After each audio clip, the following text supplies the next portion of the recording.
Bulan haram, bulan yang dipilih Allah Ta'ala untuk memuliakan dirinya.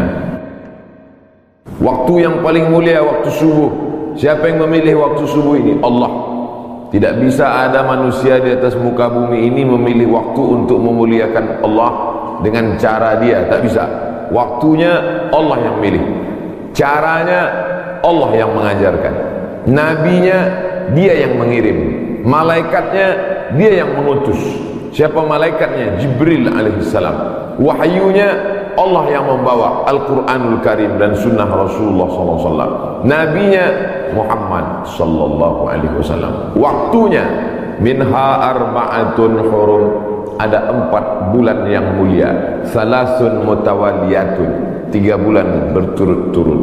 Zulqa'dah, Zulhijjah, Muharram. 1 terpisah, ma baina Jumada wa Sya'ban, terletak antara bulan Jumadil Akhir dan Sya'ban. Itulah dia disebut dengan bulan Rajab. Makanya Nabi berdoa khusus bulan Rajab, Allahumma barik lana fi Rajab wa Sya'ban, berikan kami berkah di bulan Rajab dan bulan Sya'ban. Wa ballighna Ramadan, sampaikan kami ke bulan Ramadan. Ketika saya berdoa minta Rajab, bapak-bapak mengaminkan. Ada ibu-ibu satu diam aja. Ibu kenapa enggak mengaminkan? Saya sudah dapat Rajab. Rupanya nama suaminya Pak Rajab. Rajab artinya tarjib. Tarjib. Tarjib artinya ta'zim. Ta'zim artinya agung, tinggi, hebat. Bulan Rajab bulan yang tinggi, bulan yang hebat, yang dipilih oleh Allah Subhanahu wa taala. Amal yang paling afdal di bulan Rajab adalah amal yang paling mulia.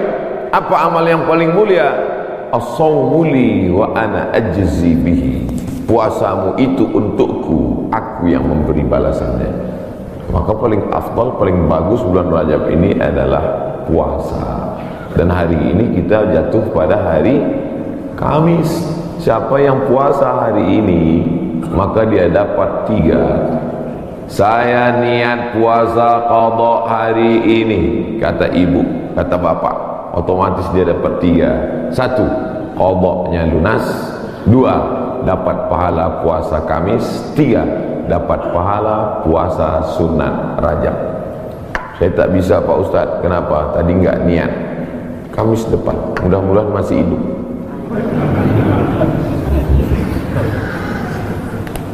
Kenapa Ustaz cerita qadha di bulan Rajab? Karena yang kemarin mau diqadha Ramadan tahun lalu belum jadi mengqadha.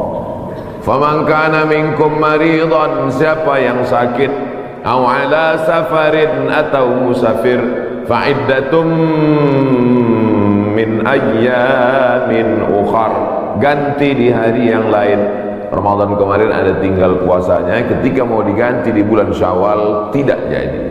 Pernah pas mau diganti tidak jadi. Kenapa? Kue hari raya nggak habis-habis. Mau diganti di bulan Zulqa'dah tak sempat. Di bulan Zulhijjah mau diganti, daging kurban tak habis-habis. Kaki sapi 1 ekor dalam freezer. Akhirnya inilah kesempatan paling hebat kalau mau mengganti puasa. Tapi kalau cerita masalah ganti puasa pasti ingatnya ibu-ibu. Karena yang hamil ibu-ibu, yang menyusukan anak ibu-ibu. Makanya Ustadz selalu mengatakan ibu-ibu, kalau mau ganti bulan puasa yang tinggal kemarin, bagusnya di bulan Rajab. Dia tak tahu ibu itu memang puasanya tinggal 7 hari, suaminya 17 hari. Ternyata bapak-bapak juga punya hutang puasa.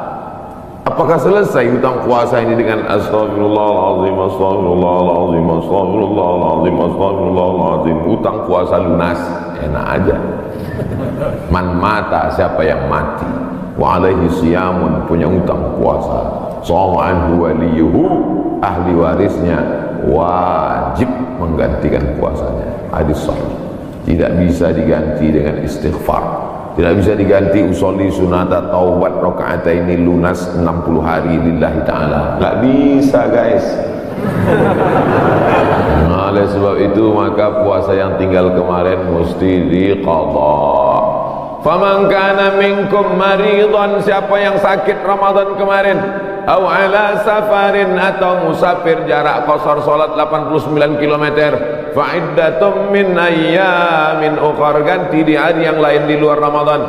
Wa 'alal ladzina yutiqunahu, siapa yang tak sanggup puasa karena sakit keras.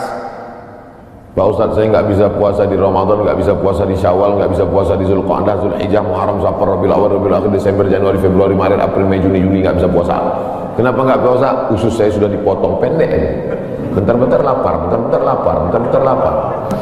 Sampai mati nggak bisa, atau kena penyakit mah akut, atau kena diabetes mellitus akut, atau kena jantung akut, atau apapun sebabnya, atau kena tua renta 70-80 nggak bisa puasa, fa'iddatu min ayamin ukhar, bagi yang musafir dan sakit. Tapi bagi yang nggak sanggup sampai mati, fidyatun ta'amu miskin, bayar fidyah makan satu hari fakir miskin. Bagaimana dengan perempuan hamil dan menyusukan anak? Masuk yang mana dia? Kalau dia musafir, sakit, ganti. Kalau sakit keras, tua renta, bayar fidyah. Perempuan yang hamil dan menyusukan anak tidak disebut dalam ayat ini, maka ulama berijtihad, lain kepala, lain isinya. Rambut sama hitam, isinya macam-macam. Perempuan yang hamil dan menyusukan anak, 3 mazhab ulama. Mazhab yang pertama, menurut Imam Abu Hanifah, mazhab Hanafi, hanya mengqadha saja. Jadi kalau ada ustadz mengatakan ibu-ibu yang hamil menyusukan anak tinggal puasanya qadha saja, itu berarti mazhab Hanafi. Sedangkan mazhab Abdullah bin Abbas mengatakan bayar fidyah saja. Ibu pilih yang mana? Mau qadha aja atau bayar fidyah? Saya qadha aja Pak Ustaz. Saya kalau keluar duit ini malas. Ibu pilih mana? Saya nggak tahan lapar Pak Ustaz. Mau membawanya mau ngemil ngunyah aja. Jadi saya bayar aja. Yang mau qadha saja mazhab Hanafi. Yang bayar fidyah saja pendapat Abdullah bin Abbas. Mazhab Syafi'i yang mana? Mazhab Syafi'i lihat dulu dia tak puasa karena apa.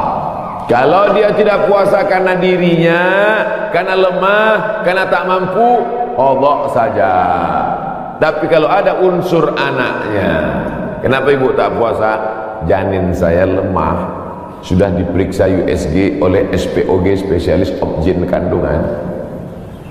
Katanya janin lemah, ibunya sehat tapi janinnya lemah. Maka kalau sebab anaknya dia tidak puasa, maka dia kena 2 double, bayar fidyah dan puasa qadha. Laki-laki mesti tahu. Saya untuk apa tahu? Saya kan nggak hamil dan menyusui. Istrimu hamil dan menyusui. Itulah untungnya ibu-ibu yang suaminya pengajian. Pulang dia dari sini nanti diingatkannya, ibu, nanti hari Senin kau puasa.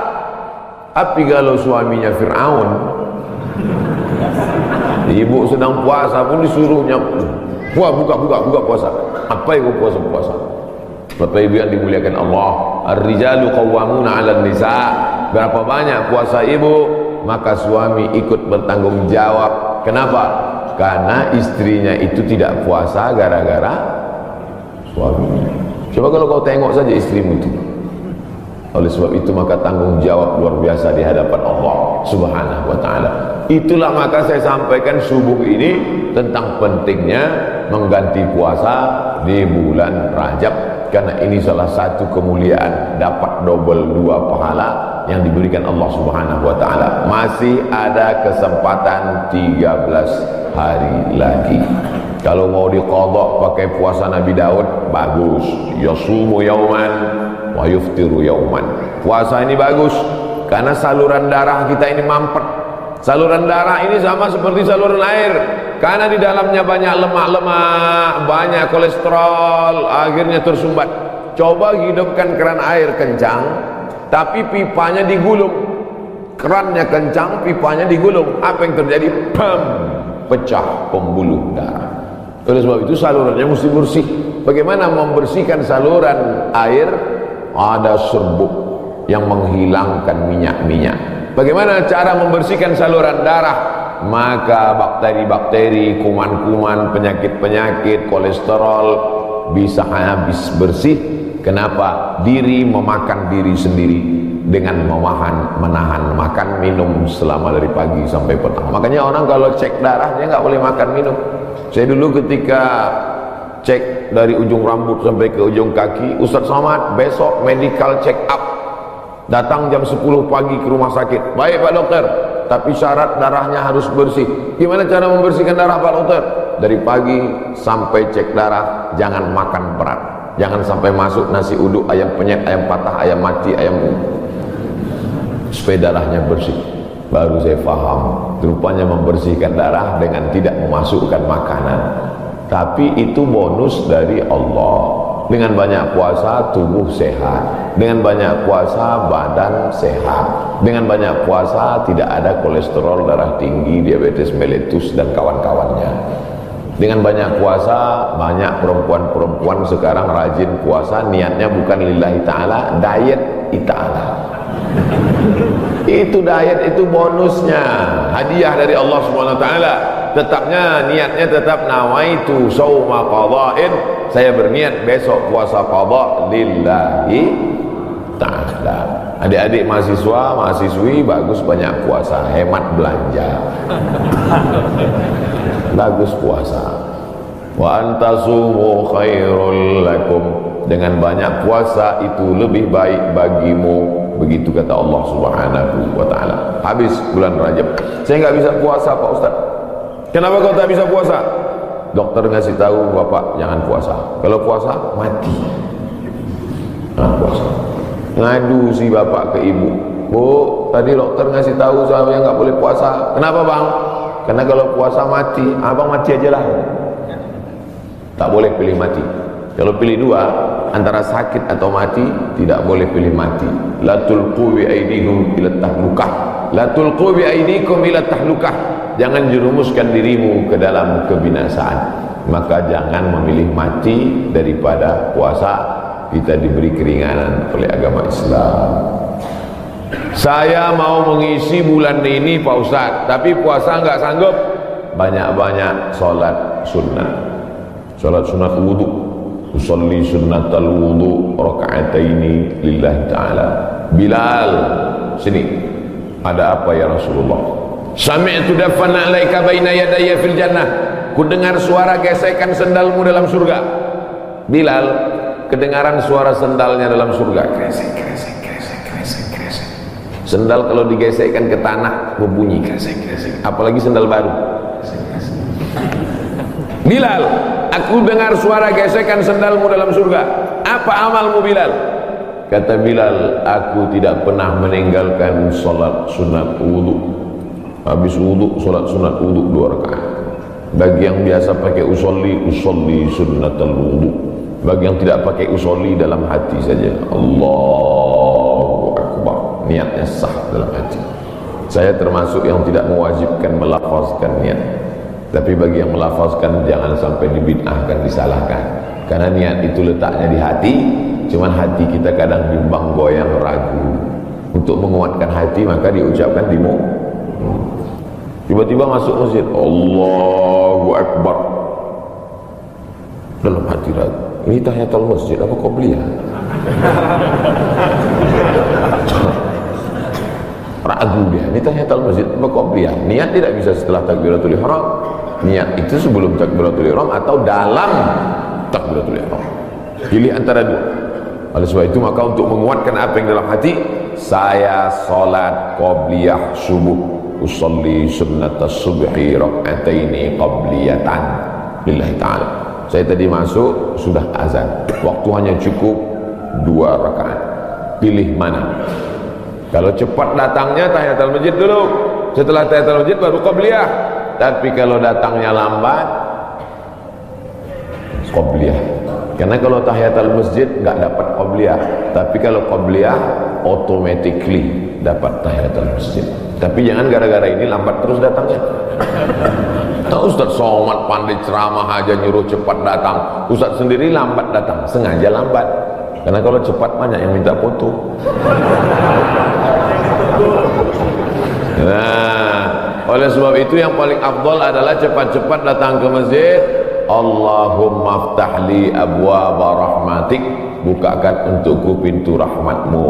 Mau keluar masjid, doanya sudah ditulis di pintu. Allahumma inni as'aluka min fadlik. Ini hebatnya masjid PT Antam, doanya ditulis di pintu. Banyak juga di masjid lain doanya ditulis di lampu running text. Pas lampunya mati, doanya hilang. Tulis. Jadi jamaah bisa ngelihat. Pas mau masuk, Allahumma inni, Allahumma ftahli abwaaba rahmatik, bukakan untukku pintu-pintu rahmatmu ya Allah. Sampai ke dalam tahiyatul masjid, usalli sunnatan tahiyatul masjid raka'ataini lillahi ta'ala. Idza dakhala ahadukumul masjid, kalau kamu masuk masjid fala yajlis, jangan duduk hatta yusalli raka'ataini, sampai salat sunat 2 rakaat. Tahiyatul masjid, qabliyah, ba'diyah, salat sunat wudu, salat sunat doa, salat sunat isyraq, salat sunat awabin, salat sunat tasbih. Berbanyak salat sunat. Saya semua udah Pak Ustaz. Apa yang belum? Salat sunat mutlak. Ada salat sunat yang terikat waktu, doa. Ada salat sunat yang terikat momen, tahiyatul masjid. Ada salat sunat yang tidak terikat apa-apa. Salat sunat aja 2 rakaat. Enggak ada angin, enggak ada hujan, salat sunat aja 2 rakaat. Kau salat sunat apa tadi? Salat sunat aja 2 rakaat. Mana ada salat sunat aja?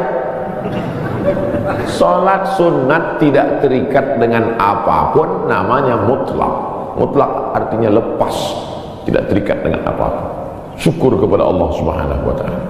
Suatu ketika Nabi bertamu ke rumah sahabat. Sampai di rumah sahabat dikasih makan, dikasih minum, dijamu dengan jamuan luar biasa. Setelah itu dia salat sunat 2 rakaat. Salat sunat apa namanya? Kan nggak mungkin usolli sunnatan 2 rakaat karena sudah dikasih makan enak lillahi ta'ala. Nggak ada. Makanya kita kadang salat sunat aja 2 rakaat sebagai ungkapan syukur kepada Allah. Cara bersyukur subhanallah, betul. Cara bersyukur berzikir banyak selawat, betul. Tapi syukur yang paling bagus adalah dengan salat sunat aja 2 rakaat. Aku salat sunat 2 rakaat karena bersyukur kepada Engkau atas nikmat yang begitu hebat, yang begitu banyak. Abang tadi salat sunat? Iya. Salat sunat apa? Syukur. Hari ini kau enggak? Lauknya enggak enak. Enggak bisa begitu. Nikmat ini bukan cuma makanan enak, hidup nyaman juga nikmat. Tinggal di komplek ada masjidnya juga nikmat. Tinggal di lingkungan yang mengingatkan kita kepada Allah. Berapa banyak orang kerjanya mantap tapi sholat gak bisa. SMS ke saya, meleleh air mata baca SMS-nya. Ustaz Somad, apa hukumnya sholat di WC? Hah? Ente mau ngetes saya apa gimana nih? WC kan najis, tempat setan, kotor. Menyebut nama Allah aja nggak boleh. Allahumma inni a'udzubika minal khubusi wal khaba'is. Mau masuk WC, ya Allah lindungi aku dari setan jantan dan setan betina. Setan jantan sana, setan betina di sana. Ketemunya di mana? Di WC. Dia bilang apa hukumnya sholat di WC. Saya sangka mau ngetes saya. Ternyata memang betul. Dia kerja di luar negeri. Supervisor pengawasnya tidak mengizinkan permisi sholat. Akhirnya dia masuk ke WC yang agak lapang. Dia bentang kain, sholat dia jalan. Hanya untuk mencari makan Bapak Ibu. Luar biasa nikmat. Bisa kerja di Pomalaa. Betul? Lama saya ngapalnya nih. Bisa kerja nyaman, masjidnya besar, ibadah tidak dilarang, pengajian dihadirkan ustaz. Inilah nikmat yang paling besar. Fa bi ayyi ala'i rabbikuma tukadziban. Nikmat apa lagi yang kau dustakan? Keluar dari komplek pemandangannya indah, memandang ke tepi jalan, lautan terhampar. Kata orang, saya nggak lihat tadi malam gelap. Kurang apa lagi, nikmatnya besar. Ikannya segar-segar, mantap-mantap, duriannya enak. Kau tahu Ustaz tadi malam makan durian. Oleh sebab itu maka syukur kepada Allah. La in syakartum la azidannakum wa la in kafartum. Tapi kalau kau kufur, tidak kau syukuri nikmat ini, inna azabi lasyadid. Azabku itu amat sangat menyakitkan. Jangan sampai setelah azab datang barulah meleleh air mata. Astagfirullah. Di rumah sakit terbaring, disuapkan sama istrinya bubur jagung. Dulu waktu sehat kemana aja. Kalau ada orang udah sakit baru petik tasbih, biasa. Kalau ada orang ketika sudah pensiun baru berzikir, biasa. Tapi ketika waktu sedang badan sehat, rezeki banyak, ada jabatan, rajin ibadah, wah, luar biasa.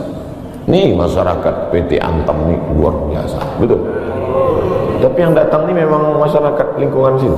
Alhamdulillah. Karena saya pernah juga ceramah di komplek usaha.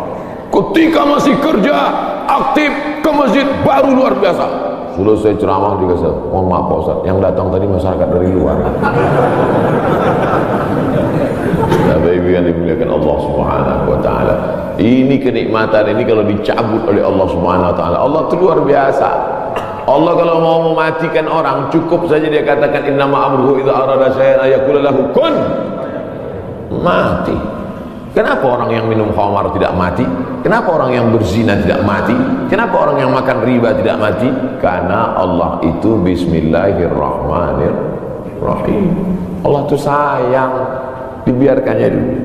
Malaikat itu sudah gergetan, malaikat mau cabut aja, jangan, kata Allah Ta'ala, jangan, biarkan dia mabuk-mabuk dulu, biarkan. Nanti baru kau celupkan dia ke neraka jahanam. Innallaha la yumli lidzalim. Allah sengaja mengulur kepada orang-orang yang zalim itu. Orang-orang yang zalim, yang aniaya terhadap dirinya, yang berzina, yang minum khamar, yang mabuk, yang makan riba, yang biarkan dia, biarkan. Sampai apa? Sampai dia bertobat. Kalau tidak juga, hatta idza akhadhahu lam yuflithu, sehingga Allah menurunkan azab tidak tanggung-tanggung, langsung. Jadi jangan heran kalau ada orang enggak sholat, rumahnya besar, enggak sholat, mewah hidupnya, sesungguhnya dia sedang dimainkan Allah Ta'ala. Inna kaidi matin, tipu dayaku amat sangat kuat. Cuman kadang orang ini enggak paham cara pikir Allah SWT. Cara pikir ibu aja kadang anak enggak paham. Anak umur 5 tahun minta pisau, jangan, nanti tangan kau luka. Tapi ketika kita memahami Allah, yang kita ikut ini, kita ikut Allah atau Allah ikut kita? Kita ikut Allah. Ini banyak orang sekarang Allah dia suruh ikut dia. Ya Allah, berikanlah aku gaji yang banyak, kau ikut aku, jangan sampai aku ikut engkau. Sebenarnya yang Tuhan ini aku, apa kau kata Tuhan? Kita yang ikut Allah. Makanya kita ini disebut muslim. Muslim artinya berserah diri kepada kehendak Allah, bukan Allah yang ikut kita. Kadang banyak kita paksa Allah untuk ikut kita. Kita berdoa sesuai dengan request kita. Kalau kita Allah nggak kasih, lalu kita marah sama Allah. Ente siapa, kata Allah. Makanya kita serahkan kepada Allah. Tapi kita kalau berdoa tetap minta apa yang kita minta. Jangan gara-gara ini nanti, ya Allah pagi ini aku nggak berdoa apa-apa, terserah oleh Allah. Mau kasih nggak apa-apa. Oh jangan. Nabi malah kalau berdoa sebut nama. Allahumma a'izzal islama bi umarain. Ya Allah kuatkan Islam ini dengan 2 Umar. Waktu itu ada 2 Umar yang paling hebat, paling gagah, paling perkasa di Makkah. Satu Umar bin Khattab, satu Umar bin Hisham. Umar bin Khattab, Umar bin Hisham. Ya Allah, Islam ini akan kuat kalau 2 orang ini masuk Islam. Masuk Islamlah 2 orang ini, ya Allah. Umar bin Khattab atau Umar bin Hisham. Saya sebut Umar bin Hisham, banyak bapak ibu nggak kenal. Tapi kalau saya sebut nama kerennya, oh, Umar bin Hisham, Abu Jahal. Makanya kalau kenalan sama orang jangan cuma tanya satu nama, tanya nama satu lagi. Banyak orang ini namanya macam-macam. Nama siapa? Abdul Somad. Di Facebook Anton. Enggak. Nama saya di mana-mana tetap Abdul Somad. Nama Abdul Somad. Instagram Abdul Somad Official. Cuman mau ngasih tahu aja supaya di follow. Bapak Ibu yang dimuliakan Allah Subhanahu wa taala. Jadi kalau masih bisa sehat, beribadahlah. Karena sampai masanya nanti udah sakit nggak bisa beribadah. Parahnya lagi, sudah sakit pun nggak ke masjid juga. Makanya walaupun sakit datanglah ke masjid. Nggak bisa sholat di depan, sholat di belakang. Malu sholat di belakang, di emperan. Nggak bisa juga sholat, kasih tahu biar kami sholatkan. Jangan segan-segan. Bapak Ibu yang dimuliakan Allah Subhanahu wa taala, saya Pak Ustaz nggak bisa puasa, sholat sunat. Salat sunat pun nggak bisa Pak Ustaz. Baca Quran. Duduk, nggak bisa tegak, nggak bisa rukuk, nggak bisa sujud, buka Quran. Bismillahirrahmanirrahim. Tapi katanya baca Quran auzubillah Pak Ustaz. Oke. A'udzubillahi minasyaitonirrajim. Bismillahirrahmanirrahim. Ya ayyuhan nas, wahai manusia, ittaqu rabbakum, takutlah kamu kepada Allah. Inna zalzalatas saati syai'un azim. Sesungguhnya bumi akan bergoncang dan hari itu kiamat terjadi, azabnya amat sangat kuat.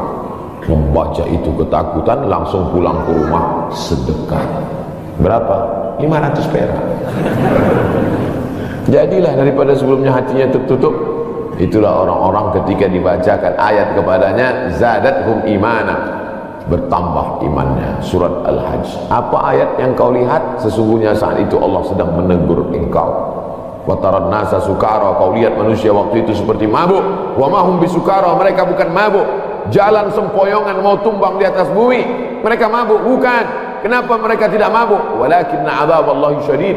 Tapi saat itu azab Allah amat sangat menyakitkan. Sempoyongan jalan macam zombie. Kenapa? Karena kerak bumi waktu itu tercabut. Kita sekarang kan bisa tenang ini karena kerak bumi ini bisa normal. Kerak bumi ini ada pakunya. Sampai masanya pakunya itu copot. Apa pakunya? Wa takunul jibalu kal'ihnil manfush. Waktu itu paku-pakunya gunung-gunung seperti bulu kambing dihembus angin. Ada kalanya Allah menyebut kal'ihnil manfush. Ada kalanya disebut kal farashil mabsus, seperti rayap yang berterbangan, seperti nyamuk yang berterbangan, habis semuanya. Kalau Gunung Bromo, Gunung Kidul, Gunung Merapi, Gunung Kelut seperti rayap yang berterbangan, lalu kita seperti apa? Kalau ada tetangga bapak yang sombong, yang angkuh, ambil rayap, hembuskan ke mukanya. Begitulah nanti saudara. Kalau Gunung Kidul, Gunung Bromo, Gunung Merapi seperti rayap, lalu kau seperti apa nanti di hadapan Allah? Dua kemungkinan, dia taubat atau makin ngamuk.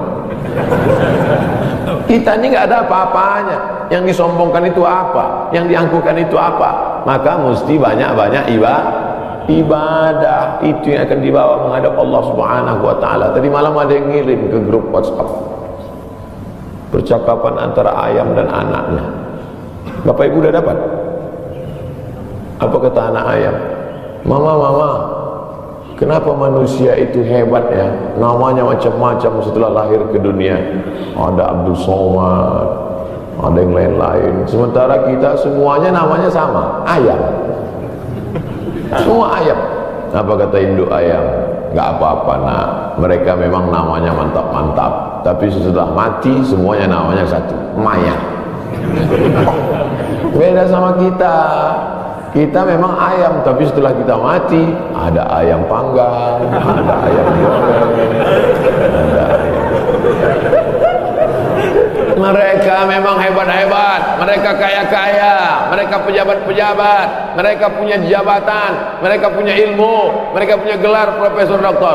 Tapi setelah mereka mati, tidak ada yang mendatangkan manfaat, semuanya menjadi mayat. Beda dengan kita.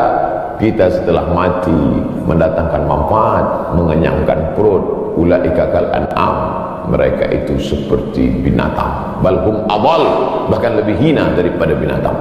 Makanya kalau tidak karena ibadah, apa beda kita dengan ayam? Bukan hadis, dapat di grup WhatsApp. Saudara yang dimuliakan Allah Subhanahu wa taala, bedakan dirimu dari binatang dengan apa? Dengan ibadah.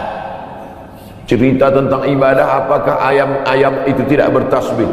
Ayam itu ketika sedang mengeram, coba lihat lidah ayam sedang mengeram, semuanya bertasbih. Nabi mencabut pelepah korma, menusukkan pelepah korma di makam. Sahabat bertanya, kenapa kau tusukkan pelepah korma itu ya Rasulullah? La'allallaha an yukhaffifa azabahuma ma lam yaybasa. Selama pelepah korma itu basah, maka orang yang ada di kubur diringankan azabnya. Kenapa? Karena pelepah korma bertasbih. Tapi jangan gara-gara ini nanti bapak meninggal minta surat wasiat, tanamkan 3 batang korma di atas kuburku. Nabi sedang ingin mengajarkan bahwa pelepah korma bertasbih. Planet-planet bertasbih. Neptunus, Merkurius, Pluto, Mars bertasbih. Mana buktinya? Ketika kita melihat petir menggelegar, apa ucapan dari mulut? Subhana may yusabbihu bihir ra'du wa bihamdi. Maha suci Allah, yang planet-planet pun bertasbih mengagungkan Allah. Lalu kita apa? Makanya yang tak sanggup baca Quran, saya Pak Ustaz nggak usah baca Quran. Asal baca Quran mata meleleh Pak Ustaz. Meleleh menangis karena takut atau nggak nampak lagi titiknya Pak Ustaz. Puasa nggak bisa. Kalau nggak bisa puasa, sholat sunat, kaki sakit. Baca Quran, mata sakit. Pejamkan mata, ambil tasbih, berzikir. Afdalul zikri fa'lam anna la ilaha illallah. La ilaha illallah 100 kali. Dikit kali 100 kali Pak Ustaz, 1000 kali. La ilaha illallah. Baca selawat, istighfar 1000 kali. Selawat 1000 kali. La ilaha illallah 1000 kali. Isi hari-hari bulan Rajab ini dengan kemuliaan. Belum tentu bulan Rajab tahun depan kita masih hidup. Saya insya Allah hidup, Bapak Ibu nggak tahu. Yakin sekali Ustaz Somad ini. Mati jangan dicari, tapi kalau dia datang kita tidak akan bisa lari. Ainama takunu yudrikumul maut. Dimanapun kau berada, mati akan datang menghampirimu. Walau kuntum fi burujim musyayyadah, walaupun kau berada di dalam tembok yang sangat kokoh. Dulu orang Arab kafir musyrik dibuatnya tembok, masuk dia ke dalam, sembunyi. Oh, pertanyaan, saya sangka surat kematian. Kita akan dituntut di hadapan Allah Subhanahu wa ta'ala. Begitulah Allah. Jadi intinya isi bulan Rajab, pertama puasa, kedua salat sunat, ketiga baca Quran, keempat zikir.